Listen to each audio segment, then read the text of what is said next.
Umaabot na sa 103 ang bilang ng kumpirmadong kaso ng pertussis sa Calabarzon ayon sa DOH. Ang Santa Rosa City sa Laguna naman isinailalim na sa state of calamity dahil sa mga naitalang kaso ng naturang sakit. Ang detalye sa report ni Paul Hernandez.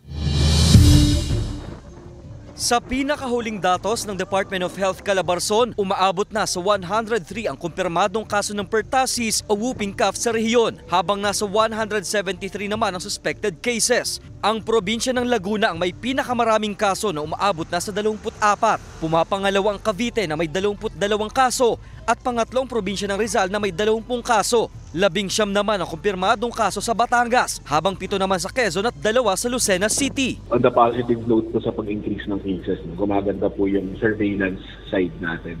So, ibig sabihin po, nahuhuli po natin yung mga cases na talagang positive, napapa-test po agad sila. Samantala, isinailalim na sa state of calamity ang Santa Rosa City sa Laguna dahil sa mga naitalang kaso ng pertussis sa lungsod. Hindi bababa sa 10 ang kumpirmadong kaso sa lungsod, habang nasa 4 naman ang suspected cases. Isa ang naitalang namatay sa sakit. Payo ng Health Authority na ugaliin pa rin ang tamang paghuhugas ng kamay, pagsusuot ng face mask lalo na sa mga matataong lugar, pagtakip ng ilong at bibig tuwing babahing o uubo, ilayo ang mga sanggol at mga bata sa mga taong may sintomas ng pertussis. Ang pagbabakuna pa rin daw ang pinakamabisang paraan para sa pag-iwas sa sakit, kaya mainam na alamin ang vaccination status at routine immunization schedule ng inyong mga anak.